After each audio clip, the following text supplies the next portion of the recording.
Welcome to another week of To the Abandoned Sacred Beasts Weekly.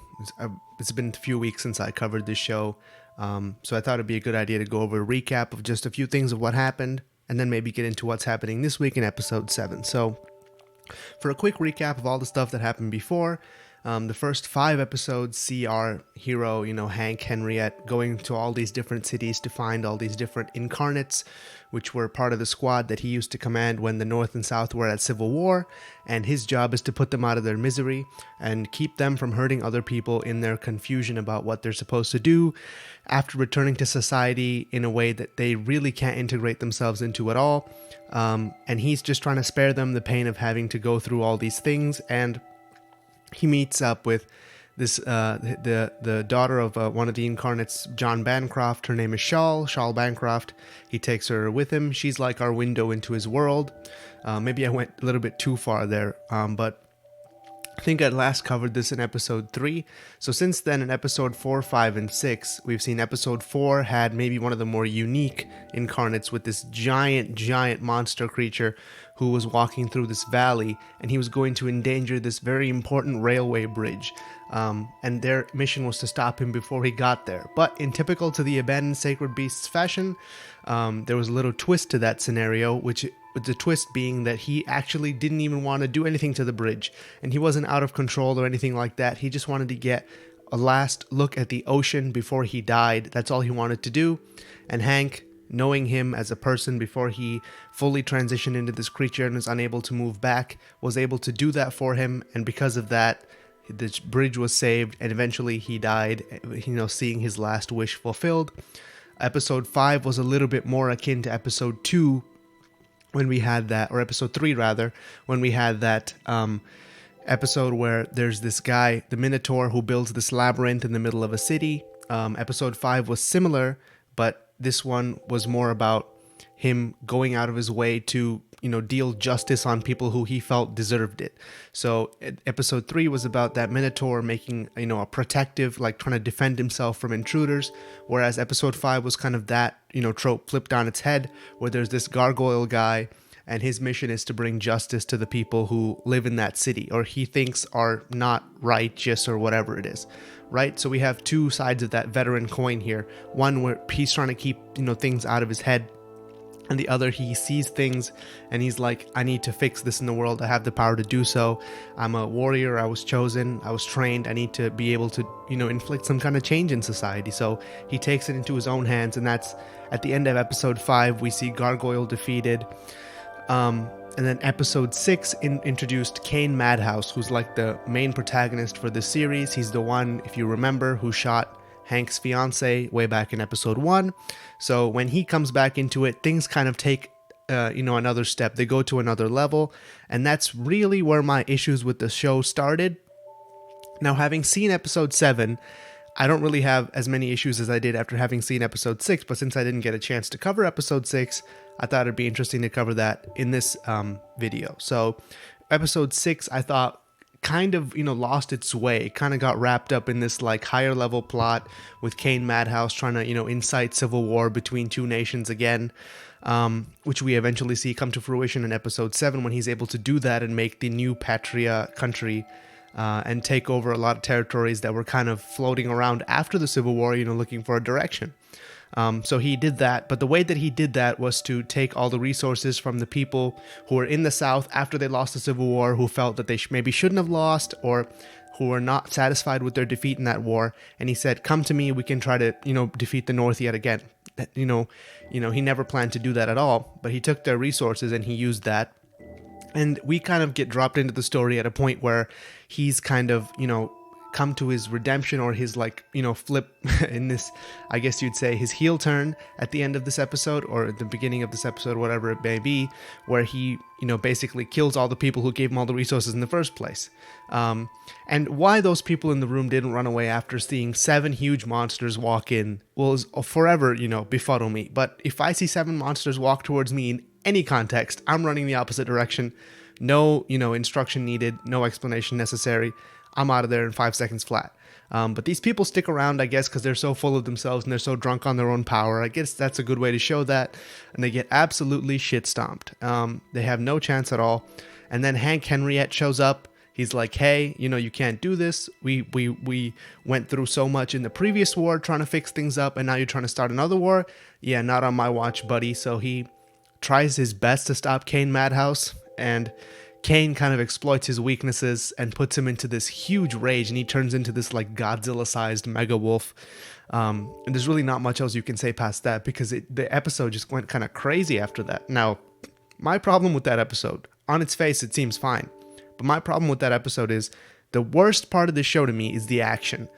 I've shown examples of this in previous videos, but when the action is like supposed to be exciting, or if the action is the focus of a particular scene, that scene always falls apart to me.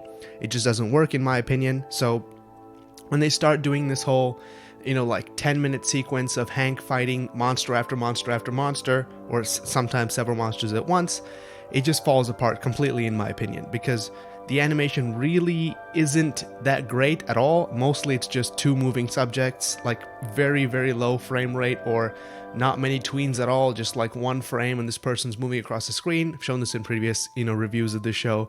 It maybe is not the best at doing this. And but being an action show, or being a show that has some kind of action elements to it, they do have to do that from time to time to kind of keep people interested.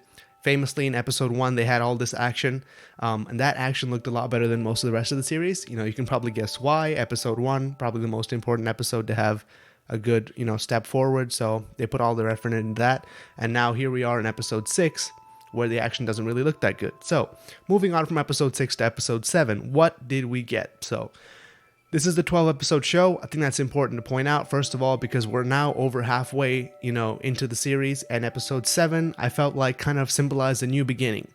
The writing in this show has been consistently pretty good. Really, the only letdown has been the action choreography and maybe the art style to some degree. The character designs aren't all that great. The monster designs are good, but the character designs are okay, like generic military-esque stuff, which we've seen before in anime so many times, but at this point that it really just gets boring after some time. Calling somebody Lieutenant Commander for the 45th time, I kind of get bored of it. So, and military uniforms, only so much you can do.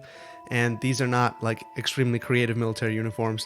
They're pretty tried and true military uniforms as shown in anime. They look almost identical to the ones from Full Metal Alchemist Brotherhood. But really there's nothing much you can do about that. They're military uniforms at the end of the day. So in this episode, we kind of get a new beginning. We kind of go, after the events of episode 6 with Hank Henriette, just got in huge trouble for what he did. He basically stomped a city into nothing. Shal goes back to her hometown, and she goes back to her hometown with Liza and a few other military people, and they just want her to help with some reports they've been getting in the area. And they go back to her hometown, and who does she run into but her old dad? The monster that we saw in episode 2, the monster that kicked off this whole journey for us, that introduced us to this concept of, kind of using the transformation into a monster as a metaphor for the transformation of the veteran condition of going to war and coming back and not really knowing what to do and not really fitting in, and over time just feeling more and more out of place until something snaps and they do something drastic. That feels like what this show has been talking about the whole time. That's why I've liked this show so much, is because it has been talking about that this whole time. But when he comes back from the dead, no less, Hank Henriette, killed him. The military had buried him. He comes back from the grave, and we see him as this kind of like zombie dragon. And for the first time, Shal feels something other than, empathy for any of these creatures. From the beginning, she hasn't really been on board with Hank killing all these incarnates. She hasn't really wanted him to do that. She kind of felt like, given a chance, like my dad, she feels she was still wronged by having her dad taken from her, even though he was a dragon. She feels like they might have had a chance to turn back into what they were, but by seeing this zombie creature who's so compelled to move that he got up from the grave to come back and destroy things, she finally feels what Hank has been telling her from the very beginning, which is that these people are not who you think they are. They've been transformed radically from what they were before, and you're just too close to the problem to see the solution that I have. And you think that me killing these incarnates is actually some kind of unjust action on my part, but actually this is what needs to be done, because eventually this is what's going to happen to all of them. And they're going to come back at these destructive forces, and counteract the things that they set out to do in the first place. Now that's where the episode really went from like mediocre to actually being really good to me, is when they specifically pointed out that the reason they have to be, treated the way that they have been by Hank and Shal is because they're acting against their own interests from before. Like, her dad was this gentle, kind of like extremely caring individual who looked after kids in an orphanage, and the only reason he went to war is because he felt he could make a difference. And by being an incarnate, he did make a difference. He stopped the war early. He saved many, many lives by taking many lives. It's okay. Ends justify the means. This series does talk about that a lot, so it's not like it's glossing over the issue, but he saved many lives, and now he's actually counteracting what he thought he was doing before by attacking the villagers and everything like that. So Shal says, I can't let you destroy your own legacy like this. You're this person, this war hero, but now you're too far gone to come back anymore. So I have to do this. And at the very end of the episode, she shoots her dad, the dragon, down, and she understands what Hank has been telling her this whole time. So this episode was just such a great little small-scale story. I think it's exactly what we needed after kind of the large macro type encounters that we had last episode, talking about, nations going to war. And it's not like we didn't have any of that in this episode. We did get some of that in this episode. Kane Madhouse, there's a time skip between episode 6 and episode 7, and we're kind of told about how Kane Madhouse has, stoked the fevers of war and like created this new nation that's opposed to the old nation. And now for a few weeks I've been kind of thinking about what war this series is talking about, and it's clearly talking about some kind of civil war. I don't know how much experience Japan has with civil war. I'm not well versed with Japanese history to know that just off the top of my head, but from the way they were talking about it in episode 1, I should have caught on to this, by the way. They were talking about brothers fighting against brothers from the very start. They were talking about people having their families split apart by this conflict, and this author just like deals with this subject so well that it makes me want to just read the source material. But the anime, I think this might be one of those shows where it's like the anime does a good job dealing with the themes and like the starting point of the source material, but it really doesn't do that great a job converting it into a televised medium. So it might be one of those ones where you want to just go and read the source material, read the manga first, because I feel like having the writer say it in their own words is a better way to experience the subject material of this, work than seeing some, not very well done animation. That being said, the show does have its good points, like the music, the atmospheric nature of most of the episodes are great. The voice acting's pretty good. But at the end of the day, we're really only here for the subject matter, right? That's kind of what I'm all about. If you've watched any videos on this channel, you know that I'm all for themes. I'm all for like just weird stuff. Famously, one of the best shows from last season for me was Sarazanmai, the Kunihiko Ikuhara show that barely made sense because it was so deep. That's a whole nother discussion to have. But episode 7 of To the Abandoned Sacred Beasts, I thought took us back to that small scale, like interpersonal relationship that I thought made this show really good in the first place. It's not perfect. It does have its flaws. Visually, it's not a treat at all in any sense of the word, but I feel like it's still worth watching even at week 7, especially because there's only 5 episodes left.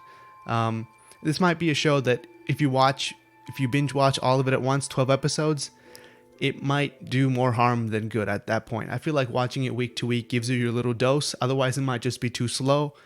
But anyway, the show for me, thematically, is very good. I was expecting this to be one of the better shows this season, and while it has, I've continued watching it over the weeks.